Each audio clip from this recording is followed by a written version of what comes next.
Adam here, So Was Your Podcast. Got another interview for you today, but before we dive into that, once again, please remember to subscribe to our channel. Really helps us out. We really appreciate it. Today's interview is with Erik Fellows. Erik is an actor who kind of started his path in life as an athlete, and when that didn't work out, he pivoted into a couple other things and had a really interesting path into acting. He's a really cool guy. I had a great time talking to him. He's had a really interesting journey that's, pretty much just getting started. Like, he's hitting the ground running. It's good stuff. He's got a new movie out now, Break Even. It's on VOD, even streaming in 4K through Amazon, where I rented it, which was a nice welcome surprise. More stuff streaming in 4K. And he also got to play and appear in NBA 2K20, which kind of brought things full circle back to his athletic roots. He got to meet some of his childhood heroes, pretty much, and we talked a little bit about like the whole mocap video game experience, which is a really unique thing that I've never got to talk to somebody about. So here's the interview. Enjoy it. Hey everybody, Adam here with So Was Your Podcast. I'm sitting down with Erik Fellows, who has a new movie out and a slew of new projects. Erik, how you doing? Doing good, man. How you doing? Doing great. I appreciate you taking the time to come on. Absolutely, man. Thank you for having me. So your newest movie, Break Even, is out now on VOD. Yes. But before we get there, I always like to go back to the very beginning and figure out where people got into acting or the creative arts or, your journey. Everyone has a different one. Exactly. Everyone has a different way of ending up where they end up in life. Well, let's see. Well, it wasn't initially to be an actor. I'll tell you that. Entertainment actually wasn't anything that was actually on my to-do list. Well, I was in sports. I played sports. I grew up in Maryland, and in College Park, Maryland, near the University of Maryland. So it was a big basketball town. So I grew up actually playing basketball. I played high school ball. But I spent predominantly most of my life playing sports. That's all I did was live and breathe basketball until probably my senior year, and I got hurt. I tore my ankle my senior year, but I was going to play overseas in Italy. I was getting looked at to go play professionally in second division at a high school, and okay. I got hurt. I tore my ankle and kind of diverted me from, making that transition. I still could have went. To this day, this one thing I actually could say I regret not going. Mm-hmm. It was a decision that I don't know, prematurely just jumped in to say, you know what, I'm not going to do it. I do look back now, but we can't regret. You just move forward. Sure. So, I played ball my whole life. Grew up East Coast, only child. Wasn't a big school guy. I didn't love it. And, but we do what we got to do. And basically once I got hurt my senior year, I honestly didn't know what I wanted to do. I didn't even think about entertainment or anything like that. I love movies. Mm-hmm. But when I was actually, I was supposed to take drama class in high school. And I remember being there the first day and I'm like, I'm not doing this. What is this? I'm not reading these lines. This is ridiculous. And I play sports. So it's like drama and sports, especially where I grew up, it was like, that's one or the other. You don't really kind of mesh drama, theater with basketball. These days you do. But back then, not going to state my age, but back then, we didn't, it was like, we didn't really talk about that. I don't know. It wasn't like something that really got brought up. Not my group, at least. Yeah. And one day, I think it was like 18, 19 years old, and I was dating this girl, and she was babysitting this little cute kid, and mom came to pick him up. And the mom said to me, have you ever thought about modeling? And I said, model what? What are you talking about? She was like, male modeling. And I go, no.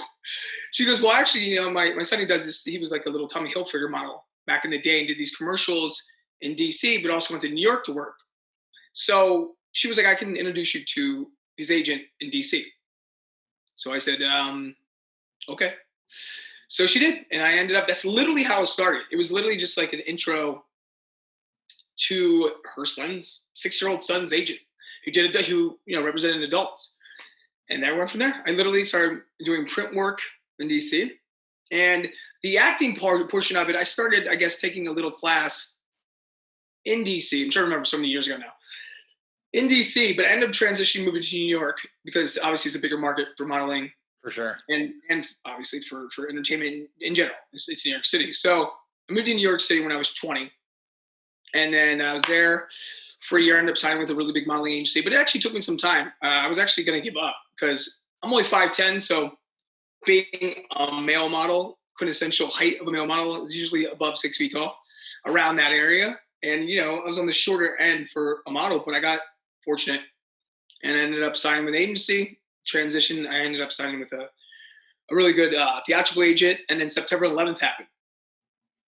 And then that pretty much was the point where I was either going to move back home to Maryland, which was only 3.5 hours away, or go to LA. And I knew I wanted to go to LA from that point after seeing what the business was like, having some success at it as far as like commercials and modeling. I went and visited LA in the July right before September 11th. And I actually got set up in LA with an agent and stuff, but not just for me to have. It wasn't what I was going to move to LA that quickly. Right. And then it kind of pushed me to LA pretty fast. I mean, I moved back home 3 weeks later after September 11th, which was a very scary time for everyone. But being there and kind of like basically being within it all, it was kind of crazy. So I moved home, literally packed a suitcase, moved to LA, October 10th, 2001. Wow. And then, yeah. And then, I ended up coming out here and being kind of already set up with a modeling agency, but I didn't have a theatrical yet, even though I was with a really good theatrical agent in New York. They have one out here as well, the same company. So I ended up signing with them and started auditioning. And that's kind of how the world started for me. There's a lot that happened along the way. You're talking 19 years. So sure. I'm just really grateful that I'm still able to, you know, have opportunity in the business. And I'm glad that, you know, it's something that I never actually foresaw. It's weird in life how you turn out to do something that you actually didn't think that you're ever even put, you know, two seconds into. Right. And I did put a lot more than 2 seconds into it. By this point, I'm sure. Yeah. That's how it got started. I mean, trust me, there's very many humbling times, many times of wanting to walk away, many times of glorious moments.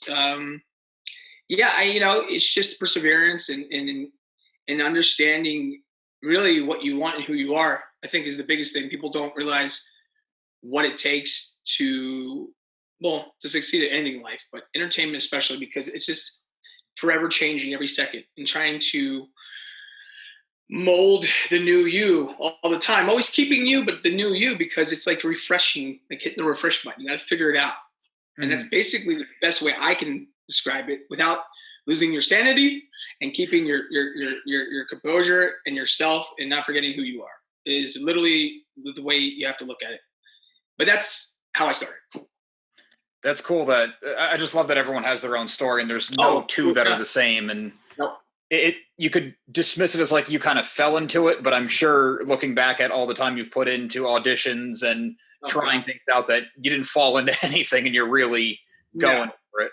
Not at all. I mean, it's funny because, you know, I was handed a lot of things earlier on, but that wasn't the best thing for me. Actually, the best thing for me was to learn to have to work for it. And it's given me much more respect. I actually, you know, 10 years into this business, sometimes I always wonder, am I doing what I want to do? Like, is this what I want to do?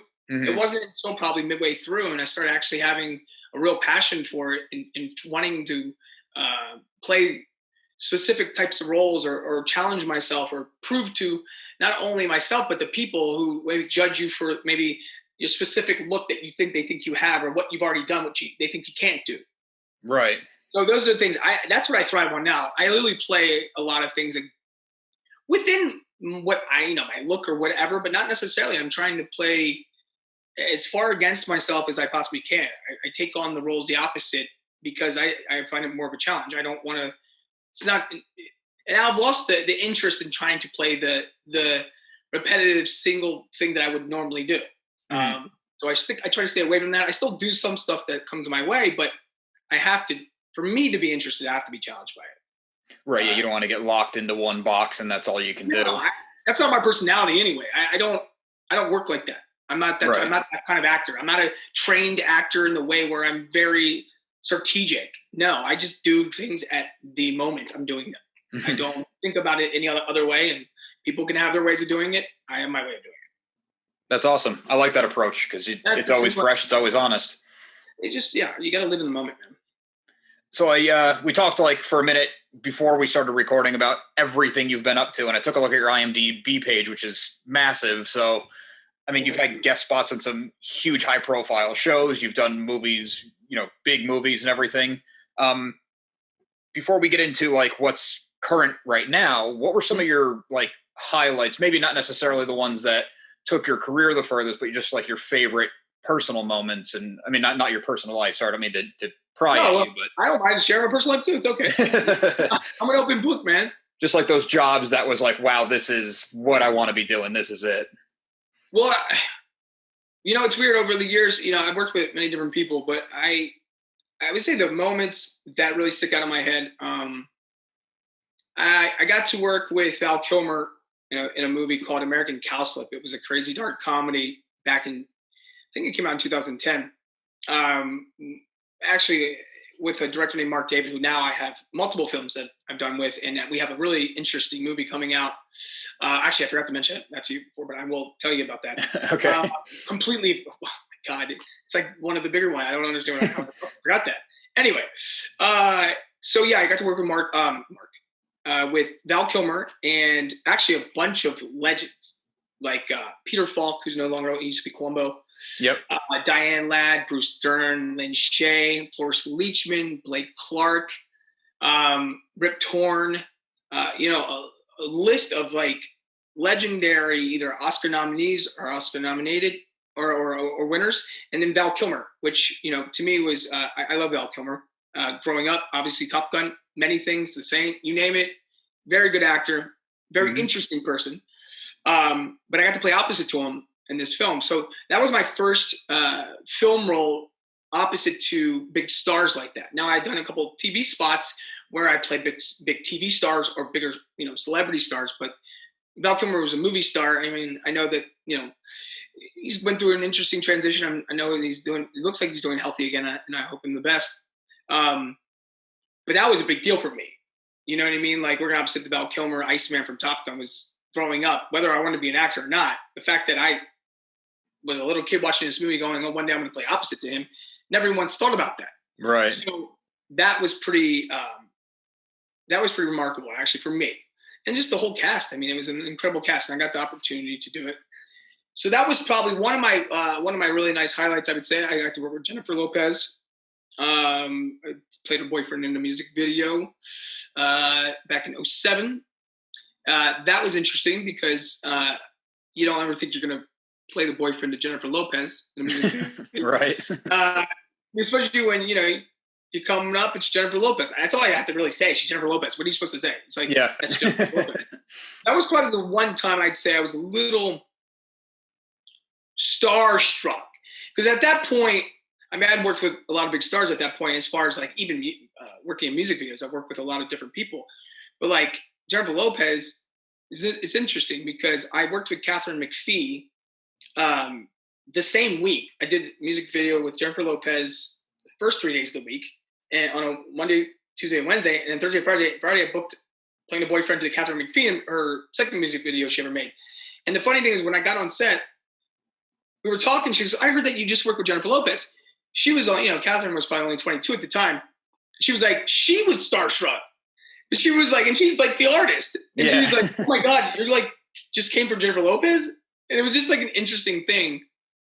That was a cool moment. I got to spend a lot of time speaking with J-Lo on set those days and getting to know her personality and Mark Anthony at the time. That was a really cool moment. I mean, highlights, it's kind of crazy because there's many different things. It's like, I don't know which ones, if you were to put them all, I mean, I would say those two things were the coolest moments of being on set, working with and learning from. Yeah. I would say with other people, but I've learned, I got to work with LL Cool J and CIS Los Angeles. He was super cool. I came up on his music. So that was interesting too. Right.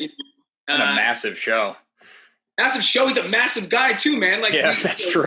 We did a guest star together, and in the episode, we play like ex-Navy SEAL partner, and I end up, it's flashback moments throughout and what's happening in the show, and he's recalling what happened to his best friend and his partner as a Navy SEAL, and we were trapped in a box together, and he's a massive guy. Like, he's not, they shoot him to make him look smaller because he's like 6'2", 250, 260. Right. And I'm 5'10", 165, 170, and we're in a box, and I'm like looking at this guy, and I'm like, this is hilarious. And he was eating, I'll never forget, he was eating jalapeno chips on purpose because we were trapped in a box so he could breathe his air in my face as a joke. That I'll never forget. But yeah, I mean, cool moments like that, man. These are things that I got to experience that I definitely never thought I would. Yeah, that's awesome. I like those little intricacies because it's not anything that someone for me on the outsider who's just a watcher, I'll watch the interviews and the commentary, every extra bit I can get my hands on. You don't get those little intricacies. You're not there. Of course not. Yeah, that's really cool to hear. Yeah, and hopefully you capture them too. You get these days, obviously we have so much different technology. You want to be able to look back.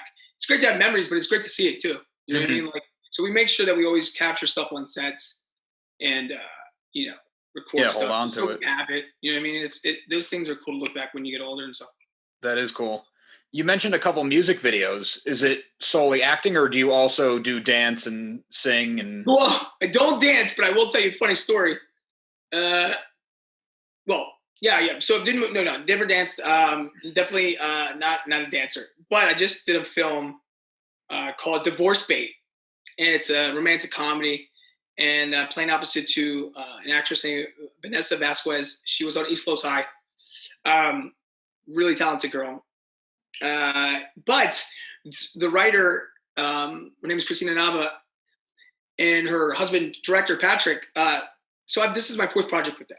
I had a movie come out. I had a cameo in just off the top of the film a few months back called In Other Words with Chris Kattan and a bunch of other people. The good cast, really, really cool, cute film.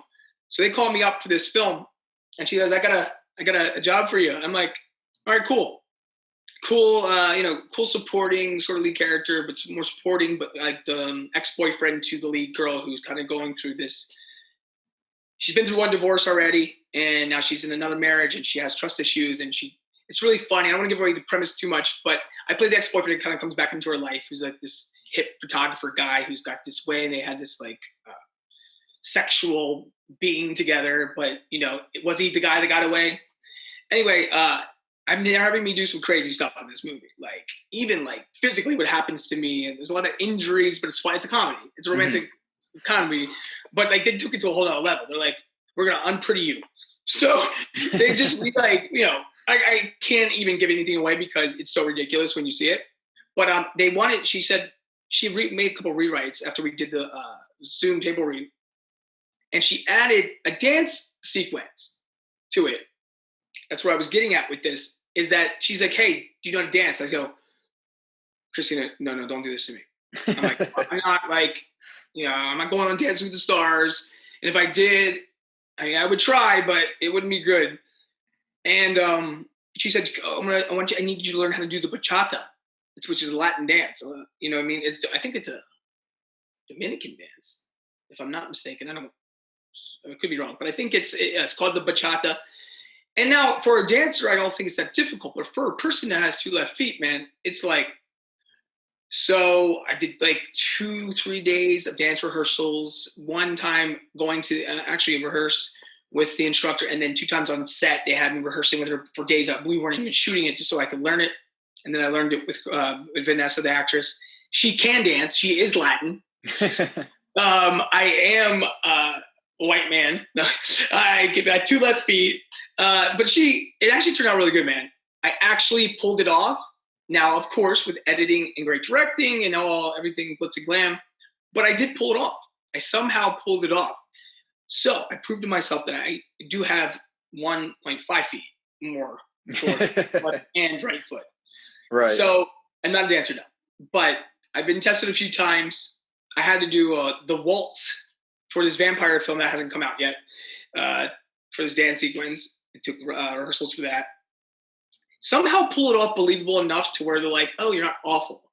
Okay. So I think we'll wait to see on that one. But yeah, not a dancer. Just always played the love interest or the actor in the music videos. Never danced.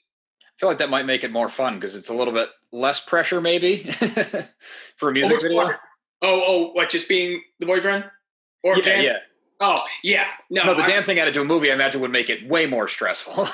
Well, it did, but when you see the outcome, because I've seen some of the outtakes on it already, and I just wrapped last week, so it's good. It's actually good. It's very sexy. Like they made it very sexy. The lights and everything, in the moment, it's the way it's supposed to be.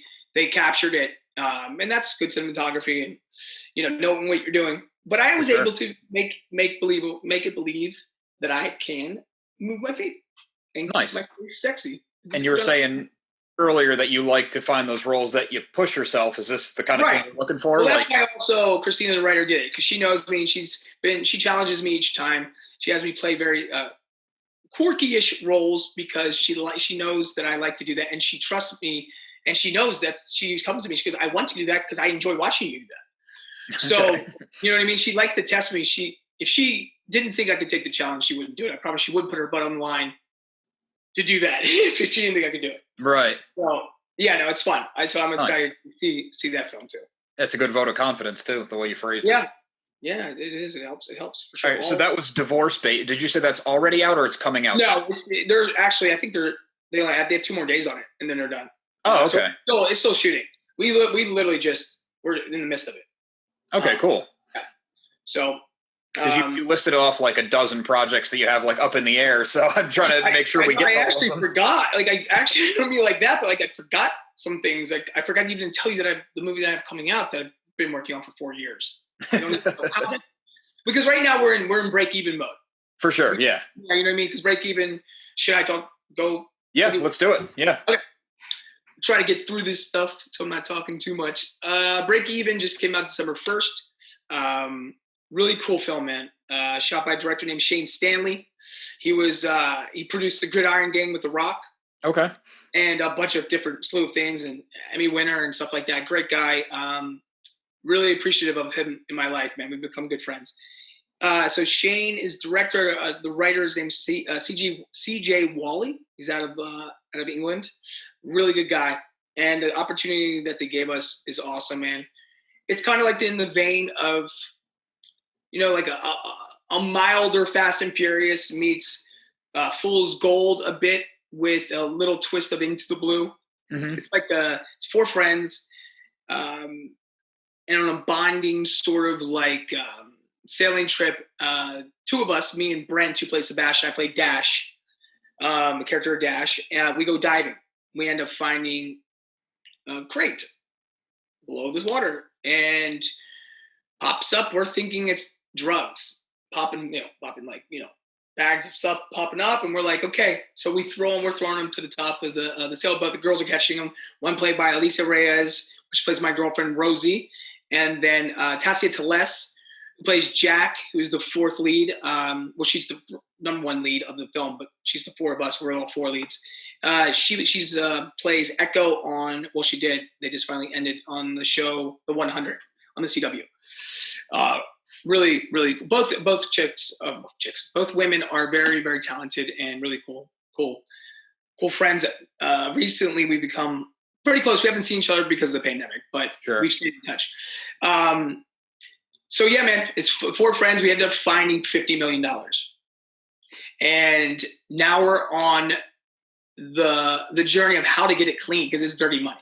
So there's a whole twist to it. I can't say too much because it literally will give away the storyline if I tell anything more than that. I will say this. So we're getting chased. It's basically, the movie is a fun, exciting, fast-paced actually from the get.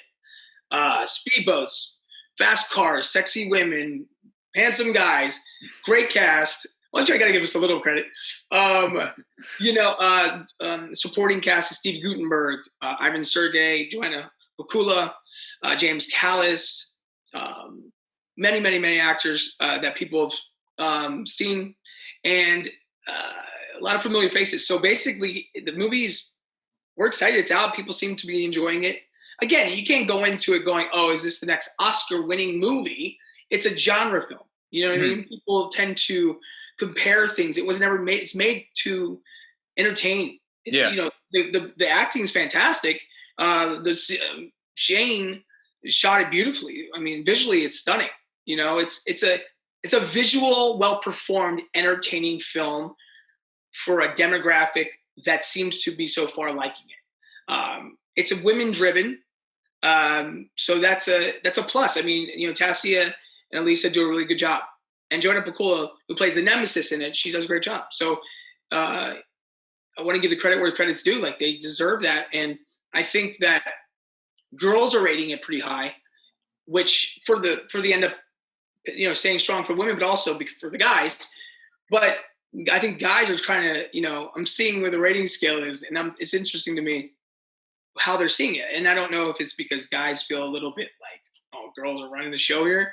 We're cool with it, so why aren't you? Right. You know what I mean? Like, we came into the scenario. I want them to take some slack off me, man. Go have fun. So I just don't. I give credit where credit's due.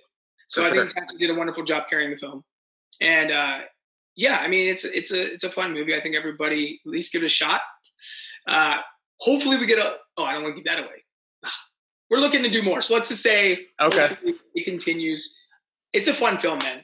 It's what it is. Yeah, it looks like you got to film in some really awesome locations, and you spent a lot of time on like gorgeous boats. Yeah. Were those shooting days a lot of fun because you're on a gorgeous boat on the ocean with cool people, or is it like a sound nightmare, a camera nightmare? Do I have both ends to tell you there. Gorgeous, yes. Depends also on the time of year you're shooting. The water was very cold. Okay. The water was very cold. You fooled me there, so good job. Yeah. Well, a lot of the underwater stuff that actually didn't make it into the film, like us going down and finding, the bags of money, or the bundles of money, that was cut out of the actual film. In the trailer, it's there for briefly, but they took it out. I think because the movie works in a flow, we're in a flow. So they do have an extra treasure scenes, bonus coverage, footage that's in the DVD. So actually, I was just watching that last night. So everyone get the DVD too, wherever you are. Go check it out. It's cool because it has bonus footage. It just has elements that you can't just, get on Amazon or iTunes or any other, VOD. They're not going to show you the bonus footage, but it's really cool. So, the water was cold, but listen, we're on a yacht. It was super awesome. Yeah. People were getting seasick a lot. Okay. That was tough. We lost shooting days because of it. I guess I can see that because you're not just on there for a couple hours having a good time. You're working long days. And we lost the stabilization of the yacht at one point. That the whole thing was like this, and everyone. We're in the middle of shooting one of the scenes where we're up there after we found the money, just like in awe, thinking how we're going to get this money clean and what we're going to do with it. Brent actually got very sick, and what you see in the movie, he's there for that segment, portion of it, but they had to bring someone coming, a body double, to stand in for him to try to, if they were going to use a behind the shoulder shot, because he went to go throw up. He was sick as a dog. He couldn't finish. So we were like in the whole boat. So the fact that we actually made it look stabilized, right, and you're not even noticing that that's even a problem. The boat's like this. Things were falling off. It was crazy because the wakes were so high. Yeah, that's insane. I didn't even consider that. Oh, yeah. We lost stabilization in the yacht for the whole way back from Catalina to LA. So it was tough, man. But we had a gorgeous time. That was my first time in Catalina. We went twice. We shot in the beginning of the film and then at the end to pick up some stuff. And we had a great time. We actually had a very, very good time shooting this movie and became a nice, close-knit family. And we were just discussing that the other night. We had a virtual launch event that the studio did for us on Facebook Live. And we were just talking about this because it was the first time we all saw each other since we shot all together. Right. And so it was cool. I'm very grateful for the opportunity. How far did you get to go into stunt work, like driving, the boating, any of the action stuff? Well, I got to do, so there's a portion in the movie where we're coming in on a speedboat. We're in our moment of theft, where we're jumping, we're stealing people's boats, yachts, speedboats to get to. We're now being to a point where we're being followed. We know people are after us. So we're jumping from yacht to speedboat. It's hard because I can give stuff away. So It's like, So I had to do my own stunt. I didn't have to do my own stunt. They actually advised me not to do it. But we're coming in on a speedboat to go steal this truck that these people are loading dock. This nice, I forgot what kind of truck it was, but it was a very nice pickup truck. So we come in, I take a running start for the back of this speedboat called Fair Warning. And we're coming to the back latch to where you would latch up the boat. So we come in full speed. I take a running start and I jump from the front of the boat of the Fair Warning to the back of the truck, which was like a 10-foot gap.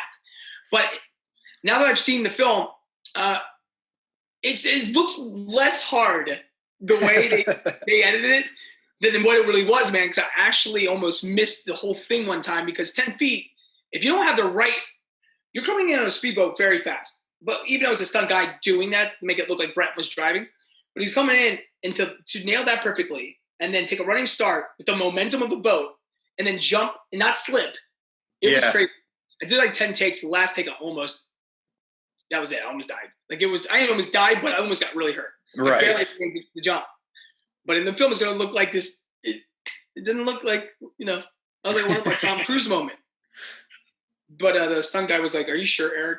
You want to do this? Like, I'm here for a purpose." And I go, "Yeah, but I want my face on it." Yeah. I want to show that I'm doing it. Plus, it's got to be the fun parts of an action movie. Well, yeah. I mean, that was one of the things. I've tried to do some of my stunts over the years. It didn't always work out so good. You can get hurt. Oh, for sure, yeah. Yeah, you start, because you always think you want people to show that you did it. But there's reasons why stunt men are trained for these things. Yeah. So I strongly advise anyone who's wanting to do their own stunts as actors, don't always think you're so cool because sometimes you can get hurt. But yeah, Brent did his own diving. Shane, the director, actually body doubled for me doing the diving down. And it's a shame they didn't show it in the movie, even though they did show it initially when I saw a cut previously. But I guess time, running times and stuff like that, they have to get it to a certain point. Right. For distribution and stuff like that. And that's how it always works. Because there's a few things that were pulled out of the movie that are in the bonus coverage that I think people will see that are really nice scenes that we're like, But the flow of it moves, man. The movie moves. Shane did a great job with it, man. Everybody did a fantastic. The whole crew, I have to commend everybody. Very cool. Sounds like it was a lot of fun. It was, man. It was. All right. We'll definitely circle back to that at the very tail end just to make sure people check it out. But you mentioned a bunch of other projects. You're also on The Bay, which is a Prime original. Yes. The Bay, the series, been around for a while. It's on Amazon Prime. We're in our 6th season now. I actually have an episode that's airing in 22 minutes. So I've been a part of the show for a while. I was on it when it was first conceived in like 2011. It was a web series.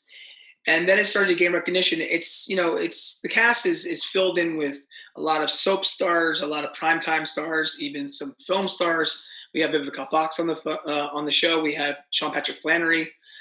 We have a slew of really talented actors. Honestly, like the whole cast is really talented, and we've become very, very close, like a family. So yeah, it's a prime time ish. They say it teeters like daytime and prime time feel. It's shot very prime time as far as like from a soap perspective, prime time soap like a Melrose Place. Mm-hmm. That's what the feel is, I would say.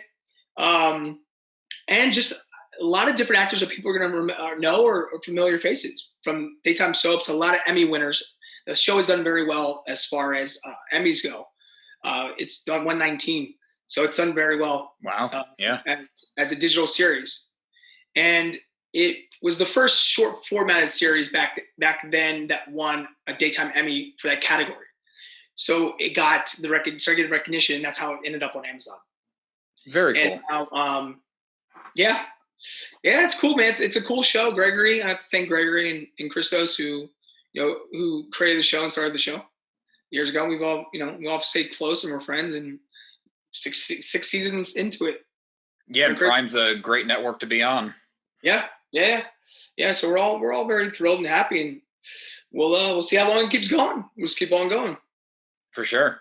And you're also on another series. Yeah, it's actually oddly enough. So The Bay is on. This season got released earlier on Popstar TV and then transitioned to Amazon. Sometimes it takes a little bit of a transition onto Amazon. So they do like sort of like a pre-release on Popstar. They ended up having some deal with Popstar TV. But my other series actually is on Popstar TV, and it's called Purgatory. And that's a really cool show. I get to play an ex-con murderer, kind of loony bin mixed in with some compassion and charm, but also a killer. Okay. We shot in Armenia, really cool. But once the pandemic started going, losing its mind here, in March we had to come back. We got cut short, but we were shooting 2 seasons at once. But the first season is out now, 1 through 8 episodes on Popstar TV. 12, not friends, 12 people that do not know each other, strangers get invited to this New Year's Eve sort of resort event. All get different invites from different understandings, but it's all for one particular reason. And we're all connected in a certain way. And that's all I'll say with it. Lots of different interesting characters. It's being shot in Armenia. It's stunning. I did not know Armenia looked like that. I will tell you that right now. And we shot in the beginning stages or the ending stages of like the winter. So snow and the mountains and Lake Savan, like it's gorgeous. I will say that. But we end up getting lured into a cave and getting trapped in a cave for the next so many seasons, we'll see, and try to fend for our lives. And you've got lots of unpredictable, interesting characters that, it's basically a game of Clue and who did it. But we're there for a particular reason. We're there for someone's death that occurred. And we're all related to it in some sort of way, but trying to figure out why and who actually did it. What's the end result here, basically? Trying to fend for our lives. I do lots of not so nice things. So please, anyone who watches it, know that I'm a good person. I promise you in real life, I don't do those things. But I played a character, Bobby, and I'm really grateful for it because I got to really dig into him and show people that side of me. Like I've got a beard, my hair's longer. Like it's very different for me. You get to really get into the role, disappear into the role. Yeah, but I still play things really in the moment. I just take things for what I understand of them. And of course, if there's certain things I need to research more, I will, but I don't want to ever take myself out of it because people are watching you. They want to enjoy you. And the reason why they like you is because they like you for you. Yes, playing a character, mimicking something, that's fine. But I feel like for me, just living the moment really makes you feel like you've accomplished something you haven't done yet because you literally haven't done it yet. And 80% of it's listening. So if you listen, your response will naturally come. Sure. Right. With the creation that you have in your mind, but still being you while you're doing it, if that makes any sense. You still have to bring you always. Right. Within that understanding of you, you're inventing this thing, this character, whatever it is. Doesn't mean play you every single time, but it's you creating it. People sometimes tend to think that they have the idea of it. Well, you don't know the idea yet unless you're actually delivering the idea. Mm-hmm. So when you watch, some of the best actors, you wonder they're listening. Now, some are method actors that are fantastic. Like Brad Pitt is one of them. I'm a big fan of Brad Pitt. The way he does certain things, I wouldn't necessarily go into as an actor, but he makes it look so good and he's so charismatic that you just love it anyway. Right. So it's crazy. Like I don't try to predetermine how I'm going to do it. I don't try to judge it. I'll see it, but I let it live. He, I think, at times will prejudge how he does it and strategically do it, but he makes it look so good you can't hate him for it. Right. And he's such a talented, charismatic person that you're like, how did he do that and make it look so? He's doing it, but it's okay. Right. Yeah. So, but I don't know. Bobby was a really cool character for me to play. So I definitely think people should watch it because this whole different side of me. Very cool. And it does sound really interesting. Yeah. No, it's cool. Especially visually stunning too, man. It's really cool looking. Yeah. Was it fun being on location? Yeah, it was. We had a good time. We were in Yerevan, which is the capital. Unfortunately, now I think they're going through some troubles. They're at some war. We're dealing with all those issues over there. Else we would have went back to finish second season. Because we got cut short. We shot only 2 episodes into the second season. We still have to finish another 6. Right. Okay. So, but the first is out now on Popstar TV, episodes 1 through 8. If they want to check it out. Very cool. And there was a movie you said you forgot to mention before, made with a director. Oh, yeah. So I have a movie called, we're not sure if we're changing the title yet. It's about Hollywood. And the title of the movie is called Starfucker. And it is a 4-year in the making film that we filmed over spurts. It has a lot to do with Me Too. It's a dark comedy. Twisted dark comedy with many different levels of this guy's life and the trials and tribulations of this character Jimmy Star, and coming up to make it to the top. I just say that the quintessential, that's why the Starfucker title is like, what will you do to make it? Mm-hmm.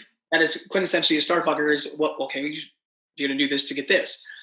So it shows the manipulation of Hollywood. It shows the dark, twisted underbelly of Hollywood. It shows you the drugs, the sex, the severity of what people they tend to keep away from.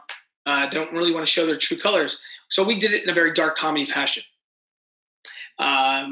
Really cool cast, man. Jimmy Star is a very interesting character. It's funny because when I watch, because I'm a producer on it as well, but when I watch, I'm like, oh God, is that me? Because when I'm watching the things that I did, and like, he's a narcissist. I'm not a narcissist, but I'm saying when I'm watching, I'm like, God, because it was very natural for me to play this guy. I think I've been in Hollywood so long that I've lived a lot of those moments. It was almost kind of doing like reenacting some of my life. That was what's weird when I'm watching it. Cause I'm like, I can't tell if that's Jimmy Star or Erik Fellows. Now, in real life, I have a heart and I care about people and I have empathy. He lacks a bit of that, but there is a turning point and redemption period, a learning process that I think people will enjoy to see, how, you're not always trying to succeed on a level of sacrificing yourself isn't the way. Because at the end of the day, when you look back, you're going to not be happy with that choice and you're not supposed to regret. So I think this movie teaches you a few things in that way. I think hopefully there's lessons to be taught and kind of just show a dark comedy version of Hollywood, of what it really is. And so it's in the finishing stages. We're in the midst of doing deals on it now. So it'll probably be out within the second quarter of next year. Okay. It's been a year because it was supposed to come out a few times and things happened. COVID did not help it. I'm sure. Well, COVID didn't help anybody. I mean, it's just, but it's cool. It's very, I got it. It's a cool twist on Hollywood, and try not to take itself serious too much. You know what I mean? Because yes, it is a dark comedy, but I don't want people to take too much offense to it. It is offensive, but we found a way to make you laugh doing it. Right. And that was the key, because there's a fine line with it when you're doing those things. So be on the lookout for it. The title could change. It just depends on territories and where you're selling it. I imagine it's a little bit hard to market. Netflix, it's fine. Amazon is fine. But when you're taking it it just depends on the territories and where they're actually selling it. When you're dealing with foreign sales, that becomes an issue. So naming that title, I would say, the title is very grasping. Like when you see that word, you're like, how do you explain that? The cool thing is these things that you're allowed to kind of say on, Zoom. Like you couldn't go to a talk show; you had to bleep you out. You can't say, right? Yeah. How do you say? So you have this movie called Starfucker, and I'm like, so I'm like, yeah. So that's that. Yeah, it's very cool. Yeah. I think the title kind of, from what I'm gathering, gets the tone across. So it seems. Well, some people think it's a porn, and I'm just like, and it's funny because when you watch it, there's some stuff that's in it that you would be like, "Are you playing a porn?" Like, no, I'm not. I'm an actor. Because they're like, "Is it a porn, Starfucker?" And I'm like, "Come on, guys." But most people get it. But some people are like, "Is it a porn?" So I'll take a porn. And I'm just like, you think, no offense to porn. Right. Everybody has their thing. It's all good. I'm not necessarily in porn. So, like, come on, what do you think I did a porn? Like, just out of nowhere, and I'm just gonna promote I'm it. just like, hey guys, I'm giving up. I'm gonna, I'm not saying that I have to always see. These days, you have to be very politically correct. I'm not saying that you give up acting to go. You're not pivoting in that direction, right? It's just like, I don't want my mom watching me act. Yeah. Sure. So that's the reason why. So that's that, man. Yeah. I just wanted to ask you about one more thing, and then I'll let you go. I'm sure you're very busy. Of course. You were in NBA 2K20? Yeah. I was. How did that come about? I mean, you said you were going – you almost went forward with a basketball career. Yeah. Is that related? I mean, I imagine it would be. Well, I think – okay, so actually one of my really close friends, Sheldon Candace, he's a director. He's a really fine director, actually. He's a good friend of mine. I've known him for almost the whole entire time I've lived in L.A. He directed a movie called Love with Common. He's done a bunch of different things. And, he hit me up. I think he emailed me about an audition for, but I didn't know it was for NBA 2K20. It was called, they had it listed as Flight School or something. And I was like, oh, is it a new basketball game? Like, what game is it? Because he wasn't going to tell me. So he was directing the game, the whole game. So he's like, hey, I'm directing this new video game, blah, blah, blah. I'll send an audition to your agent, blah, blah, blah. So I actually had to audition for it as like you would audition for a show. Like there's dialogue, like it was interesting. So I auditioned for 2 different characters. And then I sent him to him for his opinion. He's one of my closest friends. So I was like, which one do you like? And blah, blah. He said, okay, send these 2. And I didn't hear anything for a little bit. Next thing I know, I got a call, I got an email. He's like, yo, congrats. I have no idea at this point. Now, mind you, I came up playing NBA 2K. Right. Or NBA Live and transitioned and played NBA 2K. So I'm like, I had no clue. If I would have known it was NBA 2K, I would have been so excited from the top. Yeah. I thought it was the new basketball video game. I had no idea it was NBA 2K. I didn't know what I was about to do. So, I ended up booking playing the character of Jonas Biel. And it's so funny because my fiance's friend's daughter last night just texted me going, hey, so how do I play with you in NBA 2K? Like, I see you, but like I don't know how to play with you. I've never played the game. I've watched my stepson play it. I just haven't played it yet because he doesn't play the PS anymore. But saw myself on screen. I actually have video. It's pretty crazy. You have me talk. It's weird, man. But I got to work with Rosario Dawson's in it. Idris Elba's in it. You name it, they're in it. And it was crazy, actually. I got to go up north to Petaluma, California, and film it up there and get all in the suits and put them on. And okay, I wanted to ask about that. You got to do the motion capture. Yeah, 2K place, 2K motion cap, and it was really cool. But we had to be very secretive. Like we couldn't post anything. They took your phones from you when you got there. Like we tried to sneak some stuff, but like they didn't. Wow. But yeah, man, so Sheldon, I'm very grateful for Sheldon giving me the opportunity because that was really cool, man. That's a really cool gig that you never think in your lifetime, especially growing up being a basketball player. Yeah, I figured that would have been the connection, but we met playing basketball. We played basketball for years early on when I got to LA, so we made a lot of friends that way. So we came up together knowing that's how we met. So the basketball thing has always been, a big thing. We always want to go watch March Madness and watch the games when we were allowed to go out. So that was really cool that he brought me in on that and got to be. So I got to work. I grew up a Chicago Bulls fan. Okay. It's a small world. So, and then I'll end it here with you. So I got to work with Scottie Pippen. Okay, very cool. Major scenes in the video game when it's telling the story, I'm in one of the major scenes with Scottie Pippen.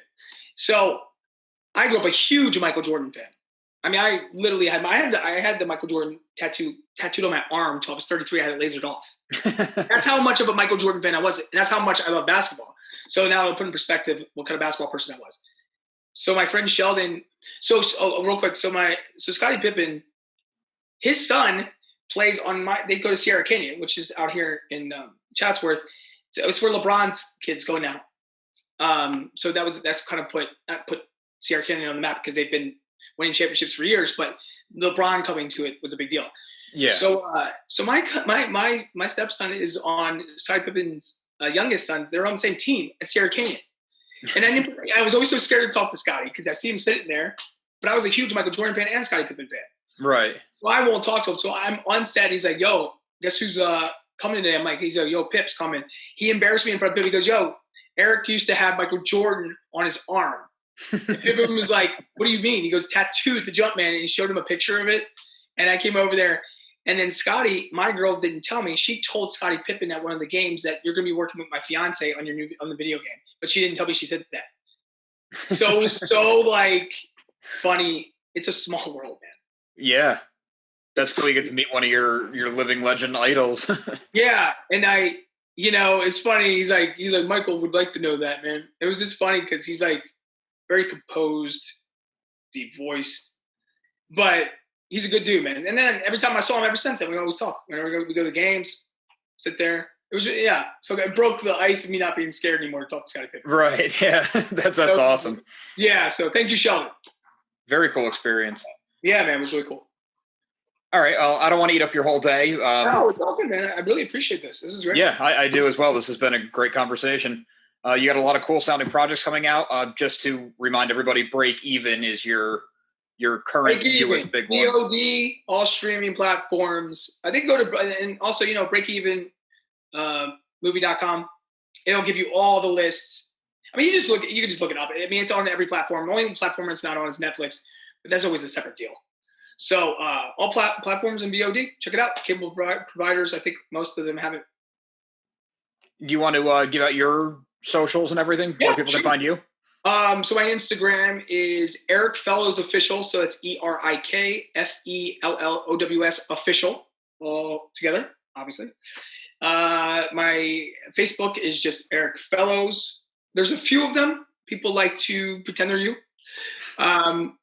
There's a verified page is mine, and there's another personal page that's mine. But if there's a few others, please don't talk to them because they're probably not me. And Twitter is just at Erik Fellows. So it's all Erik Fellows. Very cool. Thanks again. I really appreciate it. I appreciate it. Yeah.